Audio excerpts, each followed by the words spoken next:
welcome back. This is 517 EdTech's Digital Instruction Network, and today we are joined by Mary Wever, who is a 7th and 8th grade STEAM teacher at Holt Junior High in Holt, Michigan. She is also the president-elect of McCall, which is the Michigan Association of Computer Users in Learning, the organization that runs the largest ed tech conference in the Great Lakes region, probably, right?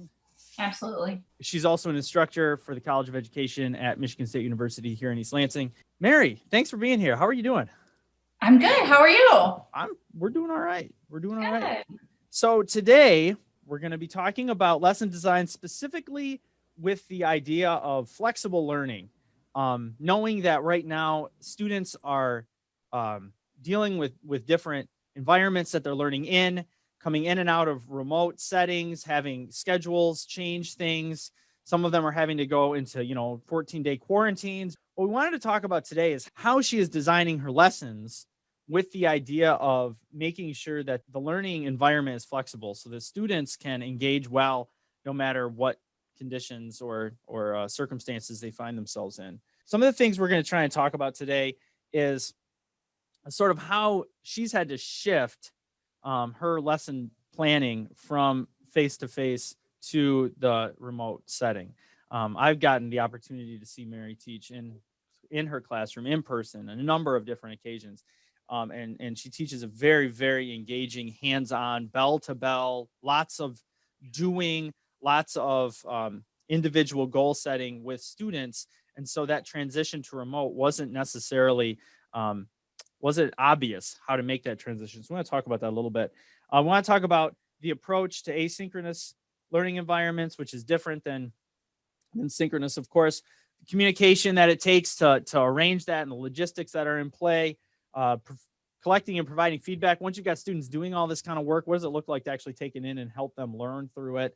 And then we're going to talk also about, peer review and collaboration, how we're getting into building lessons with the idea of eventually having to assess some of this learning, and then trying to figure out maybe how much of this is going to carry over if we vision forward a little bit, which is something that a lot of teachers have not had really a lot of internal permission to do. Everybody at the moment is sort of like surviving day to day. But if we take a minute to think about what it might look like to to go back to the classroom and to return to some sense of normalcy, how are our practices going to be informed now that we've had these types of experiences? I'm really excited to have this conversation. I think that there's a lot of really interesting things that we're going to talk about. But Mary, why don't we get started a little bit? Why don't you talk a little bit about the class you teach and the way it's arranged right now? And if possible, kind of talk a little bit about maybe how it was arranged last year as well, so we can get a vision of sort of where you were and where you are. Sure. So I teach STEAM, which it stands for Science, Technology, Engineering, Arts, and Math. And so it's just an integrated class where we do projects where we really focus on our 21st century skills. So we're working on communication, collaboration, critical thinking, and creativity. Those skills lend themselves well to using technology. So luckily for me that happens. A lot of the things that I have my students do, I can actually ask them to do because I'm like, it's the tech part of our class to learn this software. Whereas some other teachers may, be encouraged not to use as many tech tools because it's confusing for kids. I kind of have permission to do that. So that's been making my life a little easier. But basically we do any kind of projects like face-to-face. We were doing things like we would do 3D printing and 3D design and pixel art. We would do crocheting. We would do, but then the crocheting, we wouldn't just learn the skill. We would also make sure that we're doing it for a purpose. So like, for instance, with a crochet, we were learning the skill of crochet so that we could ultimately end up helping someone. So we would donate, the kids would go through the process of researching organizations that we could donate our work to. Last year, they found the Warm Up America program. And so they just crocheted little rectangles and then sent them into this company where they sew them together and make blankets for people who need them, homeless people or people going through tragedy. So we really work on that empathy piece of whatever we're doing it for a purpose, and it's going to have an effect on somebody else. When we move to online, we're not crocheting. Even though I do use a lot of videos in my classroom, like face-to-face to teach skills, crochet is one of those things that it's hard to translate online. And I really am thinking about my students, and I don't want them to get so frustrated that they hate my class. So, because I know a lot of them are not loving online learning anyway. So we are doing things more like we made Rube Goldberg machines. We're making tiny houses right now. And going through the process of learning graphic design to do some interior design work. So all those Bitmoji classrooms that all the teachers are making right now, the kids in my class are making those as well, so that they can eventually create a little tiny house that goes along with their design for their client. So it translates, but it takes a lot of thought to think about the projects that we can actually do online, because of the materials too. I mean, that's a huge piece. Just real quick, what tech pieces do you think you lean the most heavily on? Sure. So Google Classroom is our LMS. So obviously we're using that. I use that for communicating with my students a lot. But I also have programs like Wakelet or Padlet where they're sharing their work publicly, because that's a big thing in STEAM. Is usually we would be in groups if we were in the classroom. They'd be learning from each other. They'd be talking through ideas and all that.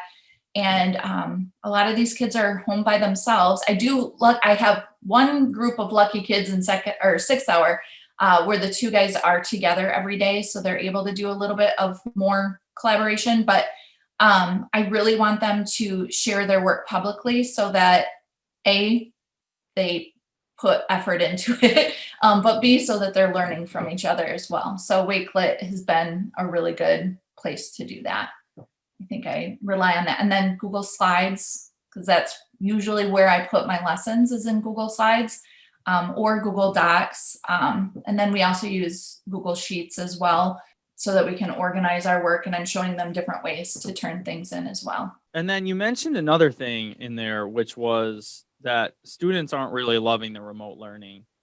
Can you share a little bit about your perspective on maybe how you know that, and what you think they might be not loving so much?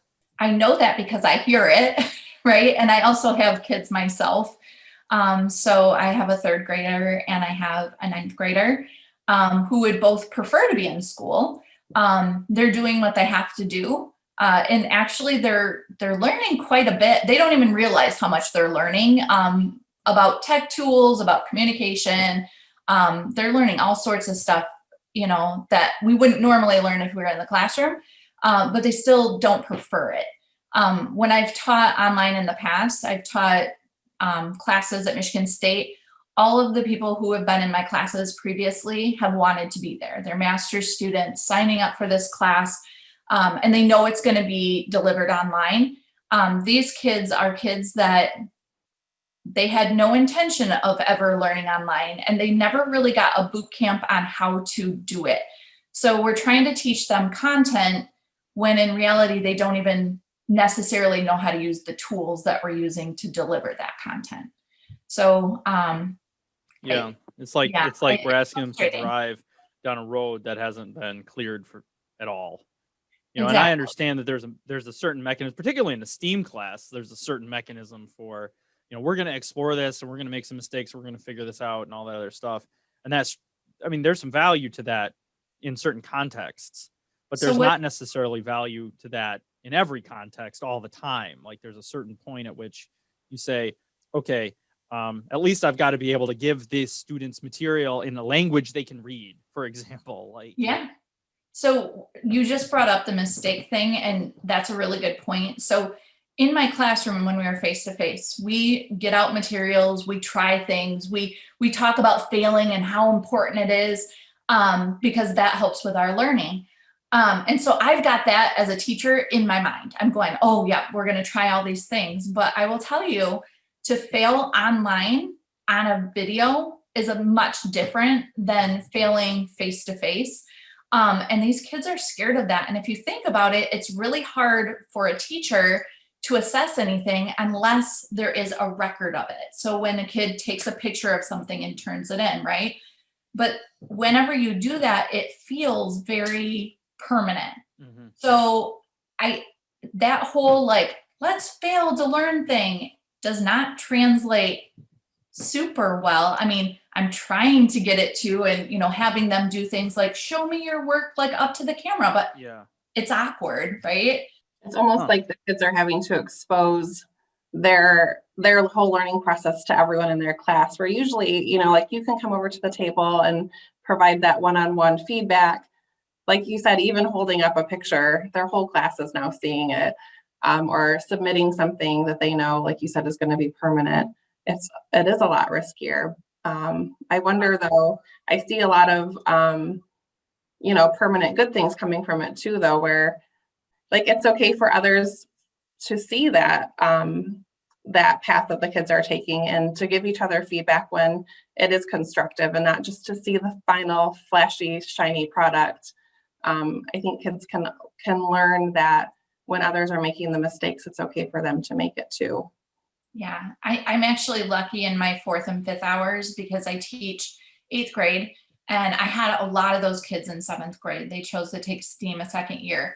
And so I really rely on them a lot. I'm like, oh guys, last year when we did this, let everybody know how it was last year. And they'll be like, oh, so hard. But Mrs. Weaver's helping us a lot this year, like way more online than she would have in the classroom, So it's good for me because they're like backing me up, and they're like trying to get that buy-in from the other kids. I don't know if they realize they're doing that, but it is so helpful. And so I'm able to use that info with my other classes, like, oh, the kids last year said, that these are the tips they want you to have, and I'll give them tips in all of my classes. So that, to me, I mean, I'm so thankful that I have those kids, because I already know them face to face. So we have that relationship. They trust me. They took my class again by choosing to do that. So that's been kind of a lifesaver. I know not every teacher has that, but I'm so thankful that I do this year. You talked about using Padlet and Wakelet and then Google Classroom to communicate with your students, but what are you doing for your students that need to have collaborative opportunities, or how are you communicating with families just during this kind of different environment where you might not see the parents face to face or the kids face to face every day? Because clearly, you've built up a relationship with that, the one class, but I'm just curious how you are approaching that class that you haven't necessarily had as much time face to face. Okay, so I feel like you're asking a couple different questions. One is the relationship and one is the communication piece. So I'll start with the relationship piece. I just do fun things and I try to put myself out there. So what I've done with like my 6th hour loves this. Some of my other classes do too, but sometimes I'll just start the Google Meet with a song, and it's usually an older song from like the 70s or the 80s, or one time we had a Beach Boys song and they were like, what is this? Like, had no idea what it was. And I just play it and they're like, what is this? And I really get them wondering. And this is just like before we do attendance, not everybody's on there yet. It's awkward anyway, so we might as well play some music. And the first couple times I did it, I didn't tell them. And then afterwards I was like, you guys have this super powerful device in front of you. I wonder if you could figure that out. Like, and then a kid will figure it out and I'm like, how did you do that? And then they go through the process of how they use Google to do it because of the lyrics and whatever. And then they're able to find like the year that it came out and, different renditions of it and stuff like that. And it's just, it has nothing to do with my class. I mean, it kind of does because we're Googling, right? But like for the most part, it has nothing to do with my class, but it has everything to do with building those relationships. I love that you are still honoring that really important time with kids that you would have face to face, where you are having those side conversations or being goofy or showing your personality and like, well, building a relationship. And I think we could all kind of take a page out of your book. We've all been in Zooms and meets, whether it's with students or adults, and you kind of have that awkward wait time, and you can either talk about the weather or do something fun and creative and just be yourself. And so that's wonderful. And I'm sure kids really, really appreciate that you're not just getting right down to business, but like, hey, let's like be humans for a minute and build on our relationship before we get down to business. I was kind of hoping that Allison was going to take that in the direction of, I'm really thankful that you're honoring the 1960s music scene, because I feel like so many people have forgotten about the Beach Boys. And, it had such an influence on my life. Sorry, that isn't I was hoping that's what she was thinking. It's interesting you say that, though, because it took me a little while to figure that out. I mean, I've been teaching online since 2014, but the format is very different. So research says that the best way to teach online is to do, asynchronous instruction, have everything written so that anybody can access it at any time. And then use your face-to-face time to do small groups or individual work or to give really good feedback. But I don't think there's any research during a pandemic. And so we've got different constraints that we're working within right now. One is being, mandatory, not every school district has this, but mandatory synchronous time with students. At first I was like, I'm gonna, really focus on that research and what I know about online learning. And it worked, but my middle schoolers didn't know how to send an email. They didn't know how to use Google Classroom properly. They didn't know how to do a lot of things. And a lot of them were craving that interaction with another person. Now, a 7th and 8th grader, they're not necessarily loving the interaction with an old person like me. But I think at this point, they're just wanting to talk to anybody. So they also love the breakout rooms. So we'll do small groups, especially yesterday and tomorrow and Friday, we're doing our tiny houses right now. And it's coloring, they have to color, and I have to give them time to do that. And so originally I was like, okay, they can do that on their own. Well, but will they use their class time? So, I struggle internally because I'm like, do I trust them to do it? Some of them, yes, but some of them, no. And then I'm like, what would the parents want? All these things are going through my head. So we're going to do tomorrow, when we build our 3D furniture and finish up the coloring, we're going to do breakout rooms again. They really do like going into those small groups. I do have rules for them though, they have to turn on their microphone. And I'd prefer if they turned on their camera. And that might not seem like a big deal to an elementary teacher, but to a middle school teacher, that's a big thing. I mean, that's not everybody's turning on their camera or their microphone. So I get them into those smaller spaces so that they can hopefully, be with other kids and start talking just in general. I don't care what they talk about either, I mean, they just need time to be with their peers. So that's something they actually look forward to. And we've used the breakout rooms for anything from, doing things like that, or we've actually done breakout EDU in the breakout rooms where they're competing against each other to solve puzzles, to break out of their room. And they loved that. That was they actually have digital versions of the breakout EDU. And that was a huge hit. And they all had their cameras on. They were all talking. Because they got to solve that puzzle, within that certain amount of time. And I think that helped them build some relationships, but it also made them think oh, I kind of like this class. And that's helpful, in the long run with management and everything too. Well, I will say that there's a comfort level it takes to remind yourself in a Zoom call or in a Google Meet that you are actually having a conversation with other human beings.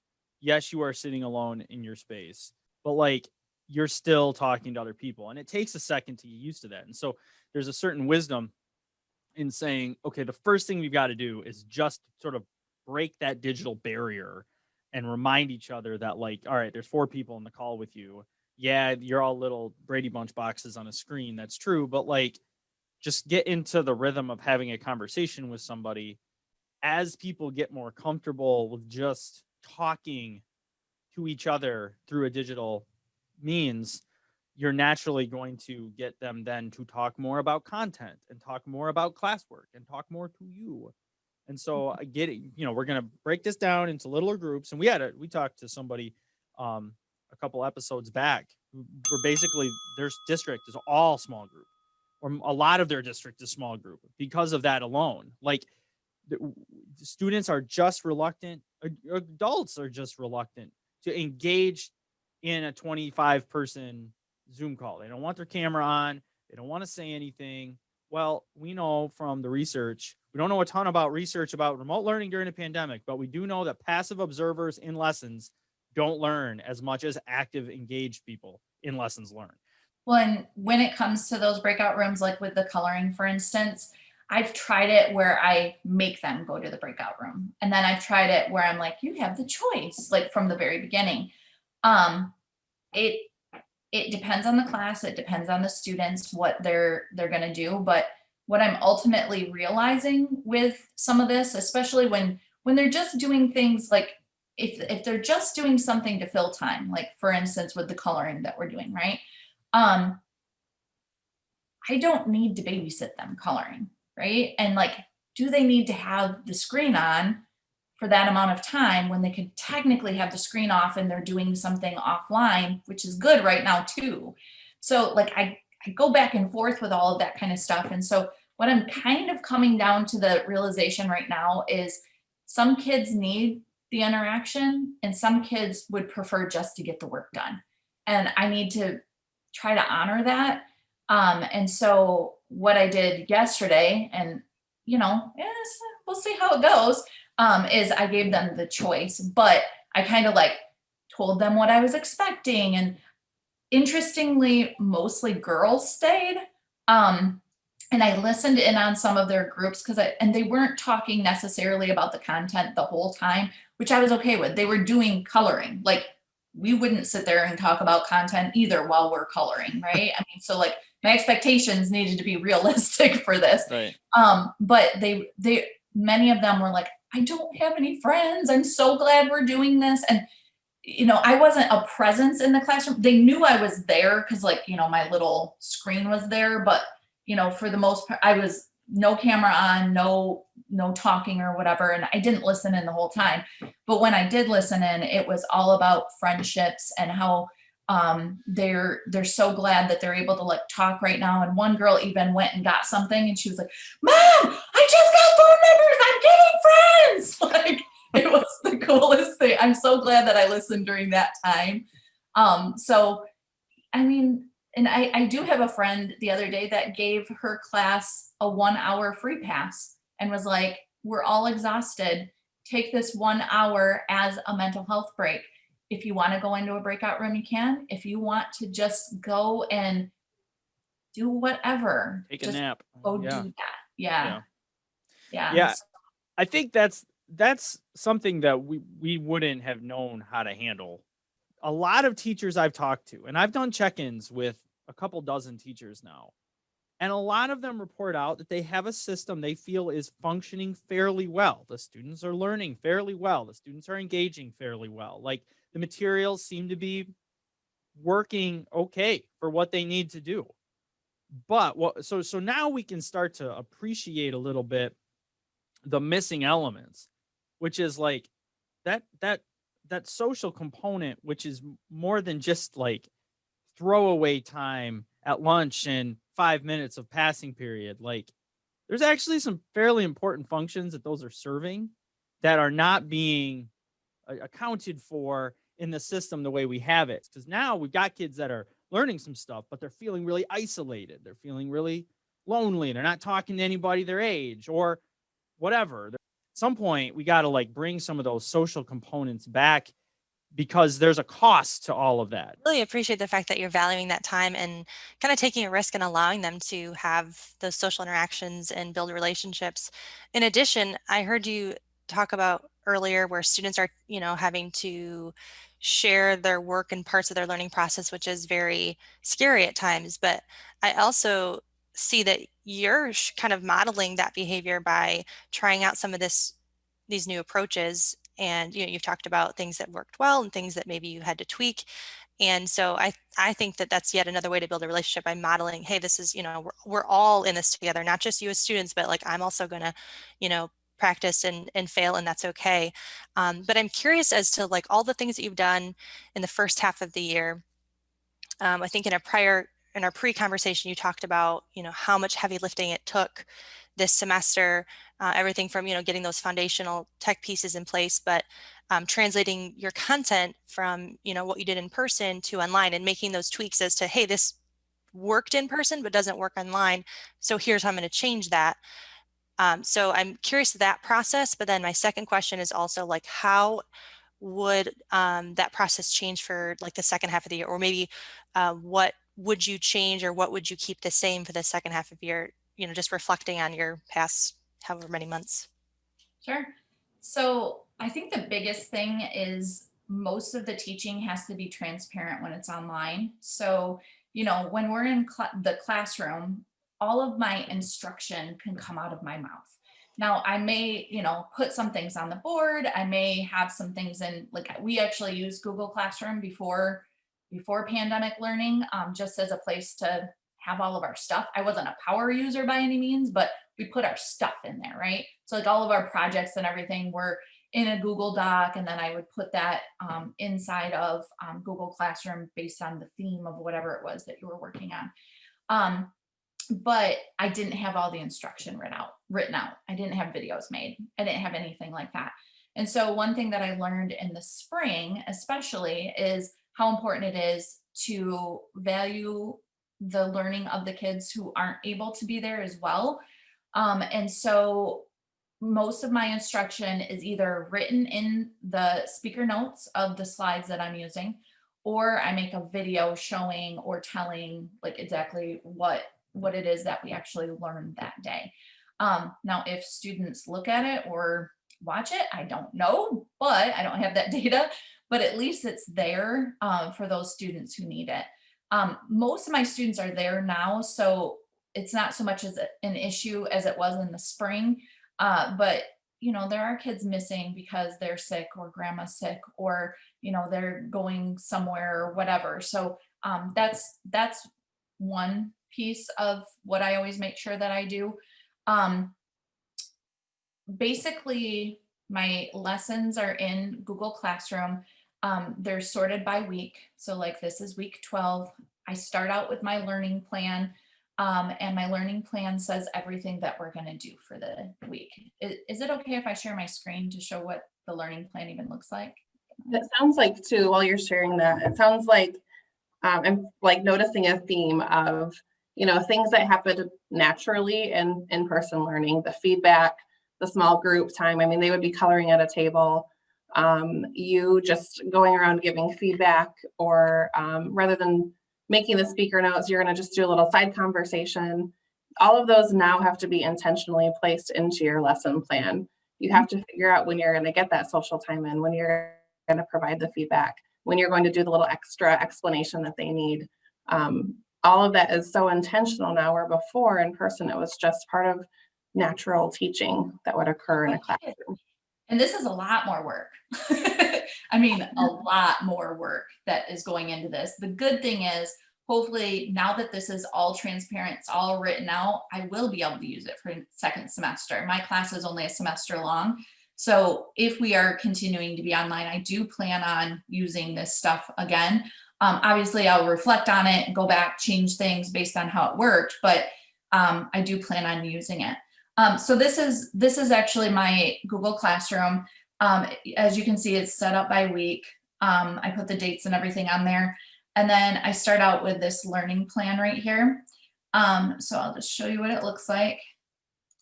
The learning plan is basically, I use it to send to parents, also so that kids can look and see what they do every single day.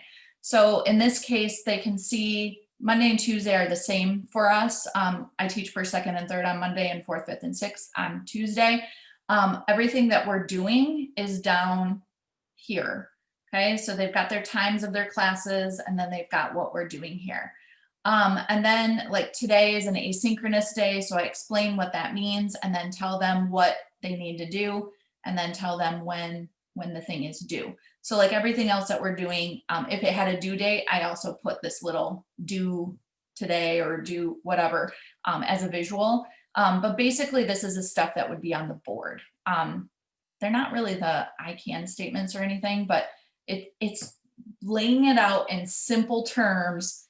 This is what we're doing. Make sure you do this, this, this.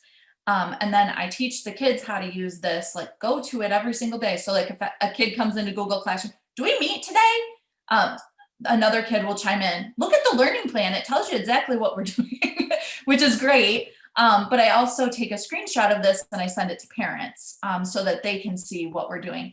You notice I don't have any links or anything in here. That is actually very intentional. A lot of learning plans I've seen do have links, but I have just found that for me, if I include a link, there's more room for error. Like if I, change something around, I might change it somewhere and not somewhere else. And I want them to go to Google Classroom. Like I want the learning plan to be like an overview of what we're doing. I want Google Classroom to be where you go to do the thing or find the other material. This is like the overview. And then I've got announcements here as well. So like I said, I stick that into communications to parents. I send communications about once a week. And then I've got here's our tiny houses mood board spreadsheet. So that's where they're turning something in. And you can tell because they've already turned it in. I'm just giving it to them as a resource. But then here's my project direction. So we'll start with slide 1. This is the whole project. Okay, so the way this is set up, and I'm going to show it to you without presenting it so that I can refer back over here to the slides.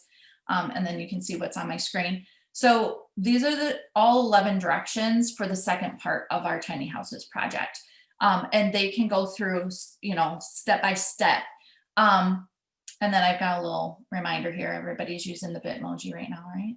So basically all of these numbers, like number 2 lines up with number 2 here. Okay. And then I put those as GIFs so that they like pop out so that they're like, because I was thinking from my students' point of view, how can I get a middle schooler's attention? And so like, I don't want it to be too much. That's why I didn't put anything else about the lesson on these slides. It's truly just an intro slide. And then the slides afterwards are telling what to do and giving examples of what we're doing actually in class. So like, for instance, in this one, we drew this in class. So if they missed it, I'm like, honestly, I don't care, copy this, because I'm trying to think like for my own sanity, what do I need them to do at the end? And at the end for this project, I need a finished tiny house, a successful finished tiny house, because I want them to feel that success. If they can't get past the blueprint, which is really, really hard, it's so hard. Blueprints for me as an adult are hard. They won't be able to do that. So since this is most likely their first time doing it, I'm like, I don't care. You can even copy mine. Most didn't, but they know they have the freedom that they can, so that they can get to the point where I actually care about what they're doing. And then here's like number 3, check in with Mrs. Wever. So all of the steps are explained later on in the slides that go along with those steps. And then in the very bottom, and I've got pictures, along the way and all that. But anytime we go into breakout rooms, this is something I actually got from a teacher online. Her name is misspark.org, I think is her website. She's amazing. Her name is Esther Park. She does a ton of graphic design stuff. So she had this idea. I changed it a little bit, but these are the rules for the breakout rooms. So anytime we go to breakout rooms, they know to click on slide 52 or whatever. They just go to the end. This gives them all of, the expectations for the room, and then their breakout rooms are linked on the next slide. So whenever we go to the breakout rooms, I just have them go to this slide and they click on whatever room they're assigned to, rather than me just popping them out to rooms. Because a lot of times I do give them choices about what rooms they go into. So that's one way that I've done it. I've also done it on Google Docs, where instead of, having slides go down, basically the same type of thing, but on a Google Doc. I just feel like the slide works a little bit better, because if you want to, embed videos and things like that, the slides lend themselves to that. I also added an entire piece where they did their mood boards, which I can show you. I just have to show this off because it's so cute. Where they did their little, like their Bitmoji classroom or whatever. They're learning graphic design, which is something that we normally would design t-shirts or something in the classroom. Instead, I showed them how to use Google Slides in a way, with layering and with finding transparent backgrounds, and how to go to a website that, you can put in take the background off with the transparent background stuff, so that they're able to design based on their clients' needs. So in this case, like we've got Beetlejuice, we've got the inside and the outside. That's not something I did in the classroom. That's something that I was like online, and I'm going, how am I going to get a cool looking tiny house? Because last time I taught this, they all looked the same. It was like a white house with lines on the outside, things maybe in different places on the inside, but it just looked like they were just plain. And in this case, they actually chose a client that they were designing for, and it was it could be a character from like a movie or TV or a book. The only constraint was I had to know who they were. I had to know the client, because I'm not going to do a bunch of research on like the anime characters that they're watching and stuff, because I don't watch anime. So they were then able to design based on their client's needs. So in the classroom, we would be doing empathy by maybe, how I brought up like the crochet thing, right? So like we would be building empathy in that way. When we're online, we're building empathy by designing a home for someone else that has a personality that's going to dictate what's in that house. I'm glad I added it. And even though it adds 2 weeks to the tiny houses unit online, because I'm only seeing them basically every other day, it may feel like they're doing this project forever, but they're doing different things throughout. And I'm assessing those different things throughout. Yeah. So talk a little bit about that. Like, what would you say as far as the accessible learning targets are for this? Like, what have you isolated as, you talked about the ability to do layering and some graphic design. Obviously there's some tech things in there, but there's also some graphic design elements. But how much of that would you say is like useful information that would help a student do something with quality versus a proper learning target that you're saying, my goal for this is for you to learn these things, and I'm willing to inspect what I expect in this category? So I do tend to use rubrics in Google Classroom, so that the kids know exactly what I'm looking for. Like what they're doing right now, like almost every single mood board that I've gotten is like stellar. Mm-hmm. And what I'm really assessing in this case is not necessarily their design skills, because most of them are getting it. I'm more assessing, did you put the right things in the house? Did you think things through? So like, for instance, if you've got Batman as your character, he's probably not going to have a couch because he doesn't have a whole lot of friends. He's not going to have people over. He's a loner, right? So you're going to have a chair instead. Those are the types of things that, like, that's the empathy piece that I'm looking for. Like how well are you connecting this person's space to what we actually know about this person, as opposed to just saying, well, he likes black and dark gray, so I'm going to make a house that's black and dark gray. Right. Yep. Exactly. So like, to me, this goes so much deeper than anything I was able to do in the classroom. Now I'm going to take this and I'm going to for sure do it in the classroom as well, because it can be done. The great thing about all of this being done though and transparent is I tend to run my class in stations. So we talked about like how small groups are so important. You can do that face-to-face too. And so in STEAM, we usually have 3 different labs. We call them STEAM labs going on at the same time. And so I might have one group doing tiny houses, one group doing crochet, and one group doing computer science. When I've got all of my stuff, like written out the way that I've been able to do that while we're online right now, I can now have those 3 labs and have them be a little bit more self-running, so that when what I do as a teacher is, instead of me standing up and teaching everything, I now can go and I can like push them to go deeper. So like if I have a kid who is having some amazing success with graphic design, I can be like, hey, did you know that you can also do this? And like when you show them something that nobody else is learning, like that's how you get a middle schooler. I'll give you another example for the tiny houses. Some girls at my first hour have Buddy the Elf. They were like, oh, they're drawing like Christmas lights all around. And I was like, wouldn't it be so cool if you lit up your house? And they were like, oh, how could I do that? And I was like, I don't know. How could you do that? And then this girl, one of them, I have fairy lights. Can I put fairy lights on it? And I was like, oh my gosh, that would be such a cool thing for you to do. And so now I get to use that example with all my other classes. And now I've got kids thinking outside the box, like, okay, I don't just have to design with paper. What else can I use? And so, you know, they're just using things around their house, but like I've got kids making mirrors out of aluminum foil now. There's one kid who took a little minifigure, a Lego minifigure, and actually designed his character on the minifigure. Like he literally made a minifigure. I was like, none of this is part of the assignment, but it's the cool things that can come out of projects when there's a lot of choice given and there's a lot of like freedom. As long as I know what I'm looking for that empathy piece. I'm looking to make sure that they can kind of do graphic design with some transparent background stuff. You know, I'm looking to make sure that they can create something on the inside that resembles a house, right? You said a lot of powerful things just then.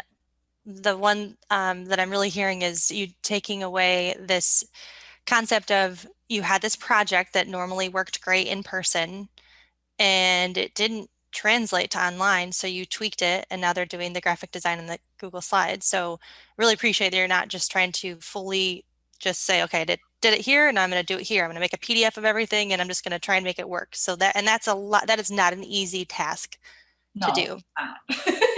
And then the second thing, the biggest takeaway I'm hearing is that what you're finding and how you're translating things to the virtual world is sometimes it's even better, but more importantly, you will likely keep those activities and those lessons regardless of what this environment looks like for school next year or the year after.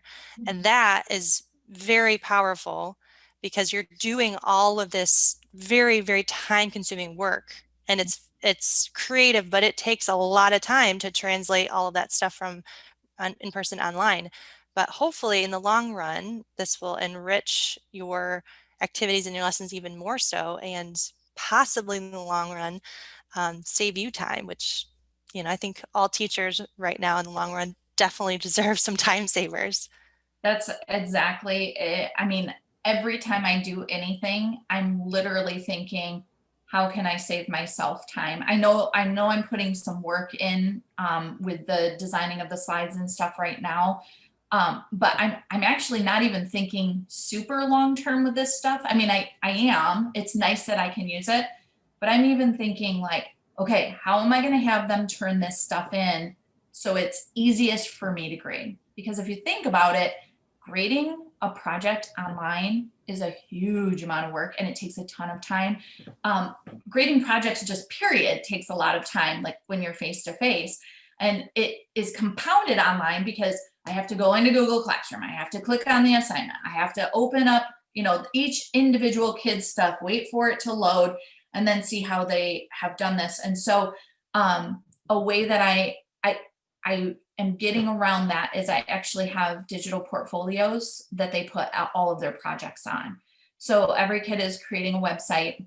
This is something we do in the classroom too, but by doing this online, I am saving my brain and my time so much.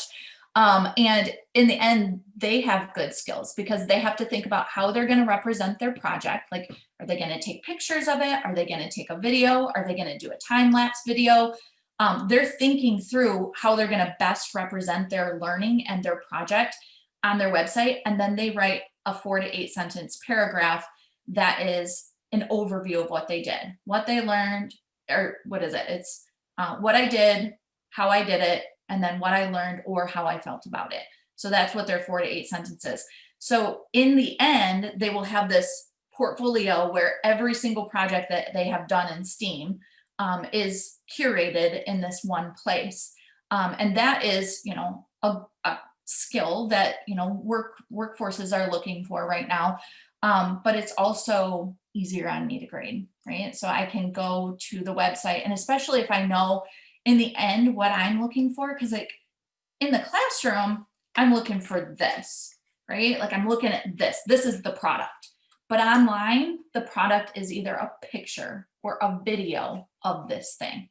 Okay. And that's actually more complex because, yeah, they can take a picture of this, and you've all seen these pictures, right? Where like the thing's not even all the way on there. So I'm really trying to help them think through, okay, you're not just taking a picture for a project, you're representing yourself online, right? And so how are you going to do that? You took all this time to make this thing. How are you going to show it off, right? And so like, I want them to have those ideas going through their head, not just in my class, but in their other classes as well. And Well, that's part of that reminds me of Dan Meyer. I don't know if you know who he is. He's a professor out in Stanford, but he used to run an activity in his classroom where he'd have his students name the lesson. So they'd do a lesson for the day, and then the sort of exit ticket was, okay, now in your small groups, name the lesson. Bonus points for clever wordplay, but it has to be an accurate representation of what we learned in the classroom as well. And part of that was exactly what you're describing, except in a different type of, it's packaged differently. But like, I need you guys to sit and spend some time authentically reflecting in your own words on what we just did and the value it brought and what it's doing, what its role was, and then summarize that in some bite-sized form. Just kind of what you're doing with your sort of self-report out that the students are having to do, which is super intuitive, but also a very functional way to get them to actually sit back and say, what did I just do for the last 4 weeks? And how did I have to grow? And what was the process there? And what didn't I know 4 weeks ago that I know how to do now that led me to be successful with this thing? Mm-hmm. And we're using the clever paragraph, which is the same thing the language arts teachers use in the school. So I am trying to show the kids that you are learning this format in your language arts classes that you can apply to other things as well. I don't think I don't think kids always have that connection. Like they think, okay, clever paragraph, language arts class, right? But in this case, like we're using the clever paragraph, but you're also answering these questions within that clever paragraph. And so like the clever paragraph it's just a skeleton, right? That's just a skeleton. Your words are what are powerful. And, you know, when you've got an authentic audience, like your website right now, they're only published for anybody in Holt to see. And that's intentional because we're also learning that digital citizenship piece, like don't put your last name online, don't put too much information. But in the end, the ultimate goal at the very end is we're going to push publish, and anybody in the world can see your website then. So it's your job to not only tell what you did, but tell it in a way that anybody outside of STEAM class can understand what in the world you're talking about. Because not everybody knows the terms that we use in computer science, right? So like, tell people what that means. And I'm hoping that by doing that, it's also helping them in their language arts classes and maybe social studies and other classes as well. But and like I said, for me, it's easier because now I can go to one spot and look for their stuff. And also all of their work, like I said, is shared publicly when it's done, right? But like their websites are built throughout the whole course. And so I've got a spreadsheet where they can click through each other's websites so they can learn from each other, they can get ideas from each other. And so there's a little bit of accountability, but it's also to check tech pieces of what's going on, because now kids are having to do things like share with anyone with a link when they're putting things on their website. And so there's layered a huge amount of things that all of our students are having to think through that they did not have to think through when they were, you know, paper and pencil, or even typing something and turning it in face to face. everything we're doing right now is so layered because of that online component. And I think it's good for us teachers to remember that too. Can you show that spreadsheet? I think it would be just good to see the visual of like what you're doing that's making your life easier, but also teaching them all those skills. Sure. Okay, so this is an example of one way I might have kids turn in links. And I do this for a couple different reasons, but here they can all, I share this spreadsheet with all of them and they put their links on here themselves. I taught them how to write the word mood board and then, you know, add the link in like that. So we don't have big ugly links is what we call them. But in the end, I've got all my 4th hour kids right here, my 3rd hour, if you look on the tab here. So for the ease of me as a teacher, I'm opening up one spreadsheet and I've got all my students' work in one place, but my students can also look at each other's work now. The other power of doing a turn in this way is if you want kids to be editing throughout the whole process, this is a great way to have them turn things in because it doesn't assign you as the teacher as the owner. So like in Google Classroom, if you have them turn something in, like if I were to have them take the link to this and turn in their spreadsheet, it would assign me as the teacher to be the owner of that. And now that kid cannot edit it anymore. And it feels to the kids like they're turning something in and they're waiting for a grade, right? In this case, when I had them add them, I had them add them to a spreadsheet instead so that they can always go back and they can always update this as we're going through the entire project. The only points that I have given them at this point is getting the link on the spreadsheet and making sure it's shared with anyone with a link, okay? The reason why is because now I am making sure, like, because it's gonna end up on their digital portfolio, right? I'm making sure that anyone with a link is gonna be able to see it. And then I'm making sure that they actually did something, right?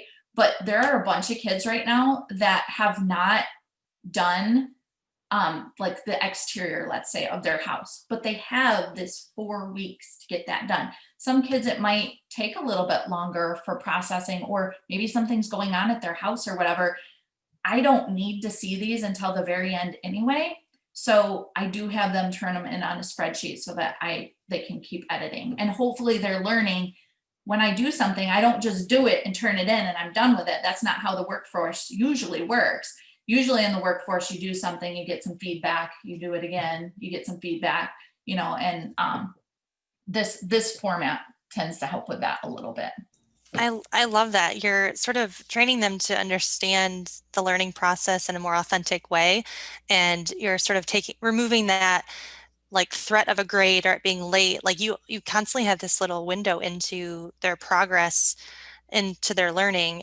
And then in addition to that, they could peek at each other's and kind of see what other people are doing. So it's like, it's this sort of takes away like the threat of, gosh, I don't have a grade for this, or I have a 0 in the grade book, or I feel like I don't know if I'm even on the right track because I don't know what other people are doing. Like you're kind of building in removing all those barriers, and you are allowed to be able to kind of check in on their learning kind of whenever you need to as well. So this is a really cool visual, but I also think anytime you can make something that makes things easier for you and enhances the learning experience for kids, like that's gold. It also makes it easier for me because if there is a kid that doesn't understand my instruction and let's say I've done it 30,000 times and I've made a video and I've done all of these things, there are still kids who, you know, are like, I don't know what we're doing. I can just be like, go look at this and I'll just send them the link to this, you know, like look at everyone else's, see, and then let me know if you have any questions. Usually they don't have questions after that. You know, I mean, yes, most kids know they can look at this at any time, but some kids need that reminder too, because I don't think this is something that they're used to. You know, you're not usually, when we're in the classroom, we're not usually having them fill out work or do work and then go look at somebody else's work and come back. Like that's very foreign. But online, I mean, like we do that, you know, like we share our work publicly. And, you know, if I have a question or something, I might email Andrew and be like, hey, how would you do this? Or how have you done it in the past? And he might send me something he's done in the past. You know, I mean, that's a very real world thing. It's like you said, normally in Google Classroom, they turn it in and then they're done. They can't look at it again. They can't edit it. You're letting them know that the priority is not getting it done and getting a grade. The priority and the purpose here is for us to see the process and for you to constantly be self-assessing your work, revising your work, pulling from resources, like Allison said, looking at other people's work.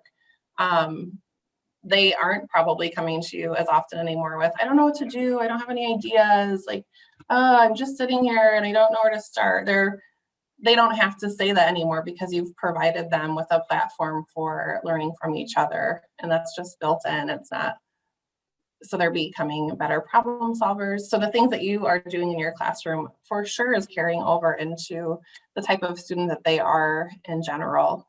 You know, the type of student that they are in math, that they are in language arts. They're able to pull from the resources they have to get their work done. And one important thing I think to point out, one thing that we did at the junior high in Holt was the first week or two of school, we learned how to use the technology. So like there was a lesson on how to write an effective email to your teacher, right? With the salutations and all that kind of stuff, and how to be nice about it, how to check your grades in Power School, how to use Google Classroom in a way so that you can check for your feedback. And so like even things as what we would think as simple as, you know, use your device, take a picture, now put that on a slide. Like if you think about all the steps that are actually involved with what you're having to do, and like these kids before didn't even have email. So like if you're like, oh, just email it to yourself and then put it on there, like they're like, I don't even know how to send an email from my phone. You know what I mean? So there's a lot of skills that need to be taught ahead of time. And the way we did that was in a very, very easy, ungraded, I mean, it was the beginning of the year. So like the ungraded thing worked. I don't know that it would work at this point in the year. Or maybe they get a grade just for like doing it rather than the quality of what they're doing. But they were practicing these skills. So having that time to practice at the very beginning, I think was really, really valuable. Your system is very rich, and what it takes to build a rich system like that is a vision for all the different pieces that you're going to be expecting the students to come out of your class with. I want them to achieve these goals, but I want them to achieve them well. And in order to achieve them well, they have to be able to do these things. And if they have to be able to do these things, I have to teach them to do these things. And so there's a lot of foundational pieces that are being built in to that, meaning that tiny houses is a vehicle for a broad skill set that then they're going to carry over into later projects for you or other tasks they're doing for other teachers. And as Christy, I think, said very well, you know, you're looking at all of these different skill sets, the ability to ask a good question, the ability to learn from one another, the ability to organize their materials, the ability to save things for later, and all these other things that just are useful skills as people navigate spaces that they're unfamiliar with. That's something that comes out of that. So I really appreciate you giving us a view of some of the ways in which you're taking some of that complex stuff, putting the workflow together in a way that's coherent, in a way that recognizes the effort and the time it takes, and knowing that you only have 24 hours in a day like everybody else. And so how are we figuring that out? So I really, I'm really thankful that you were willing and available to come and spend some time with us. So Thanks. Christy, final word. Yep. I just really have enjoyed this conversation, and it reminds me of, you know, kind of a theme that we've had a little bit during this little season 2 DIN sesh, but, you know, the way we've always done things is obviously not the way we can do them anymore. But I think you are taking that to a whole other level where you are like, all right, here's what we did. I still want to do this, but I have to completely revamp the way I taught this, and not just to make it accessible virtually, but to better the lesson in general, not just for the students, but for you. So like the time that you're putting in right now, which I know is just crazy amounts. I think all teachers are just working more than they ever have right now. I think it's bettering the lesson itself, the learning that's occurring, the way you're able to provide feedback and assess the learning. It's also improving just the students' general life skills of being able to problem solve and learn from each other. And so the changes you're making now, like the last 2.5 months, I think are making a huge pattern. Like the ripple effect is going to be huge for the changes that you are making in your lesson design. It's pretty awesome to see. Thank you very much. Allison, last word. I agree with everything Christy said. You really create an environment in which authentic learning is the priority, that you're focusing on the learning process instead of, giving grades and assignments along the way. And I think that is what's going to ultimately engage students and allow them to really, really learn those skills that are going to translate to other subject areas, to other grade levels, and to their future. And I think that is the most important thing.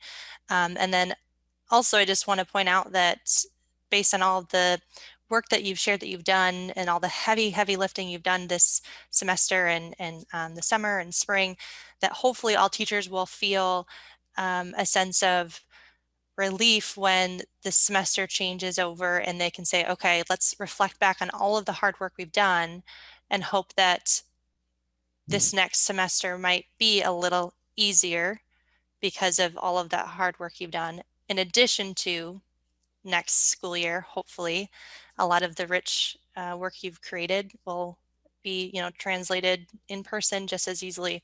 So hopefully teachers can say, well, this crazy year will ultimately make my life a little easier in the long run with some really rich instruction. Mary, last word. So I guess thank you, first of all, for just even chatting. I get to talk to adults. Yay! This is lovely.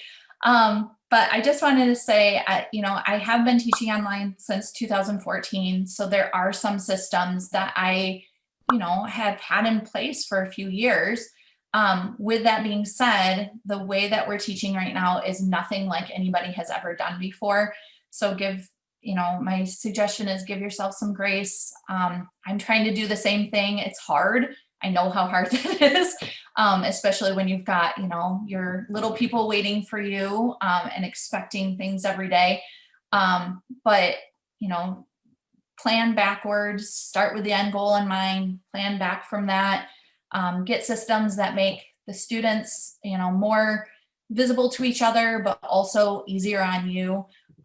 These are all things that I would highly recommend, and that things that are starting to work for me.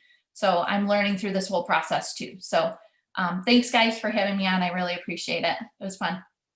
Mary Wever, 7th and 8th grade STEAM teacher at Holt Junior High. Thank you so much for joining us. Just as a reminder, all of our Digital Instruction Network recordings can be found on our 517 EdTech playlist and website, and will also be tweeted out on our hashtag 517EdTech. As a reminder, we have these various sessions from season 2 and additional sessions coming out, so stay tuned for more. And thanks for joining us today.